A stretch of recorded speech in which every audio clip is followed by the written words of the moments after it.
stroke filter is available here in the filters, border, and stroke. The stroke filter has these parameters. We have the stroke type. From color, we can have a gradient and also outline gradient. If you change the stroke type to gradient, you will be presented with a different color selection here below, same as outline gradient. So once you select the color as a stroke type, you will be presented with a solid color. So you can change the color here.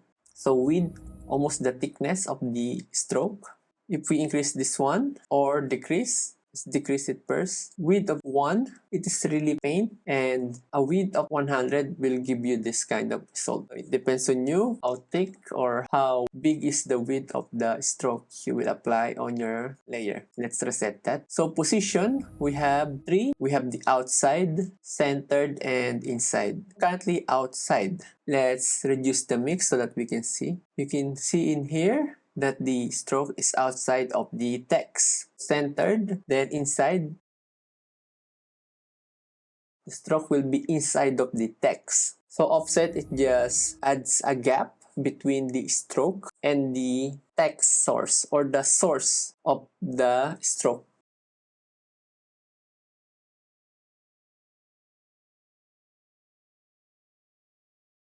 Yet if we reduce, we will have the other way around. Let's reset that. Threshold, let's take a closer look at our text here. If we increase the size of the value here in the threshold, let's have a look at this side.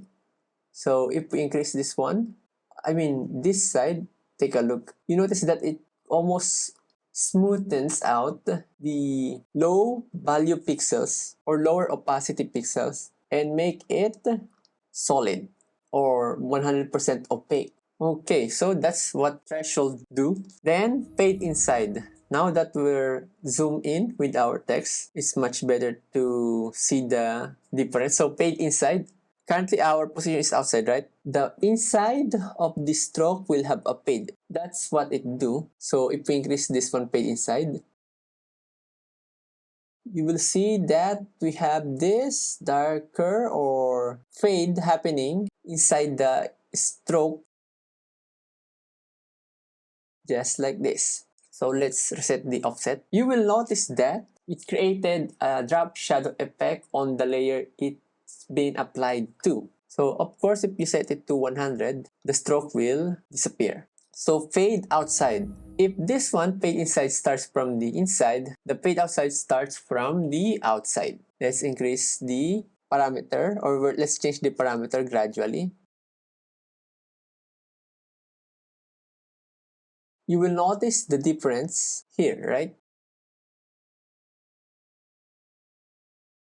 It's just like this, fade outside. So fade width. So currently our fade outside is at 45%. Then if we adjust this fade width, you will see that it will trim out this darker part.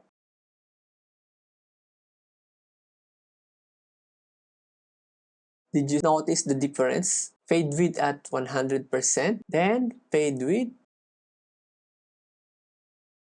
at 45. And if we turn this to 0, it completely trimmed off the fade outside. So fade fall off. If you increase the value, it will produce this kind of effect. At -100, it's completely not visible. So hide source, it will hide the source layer.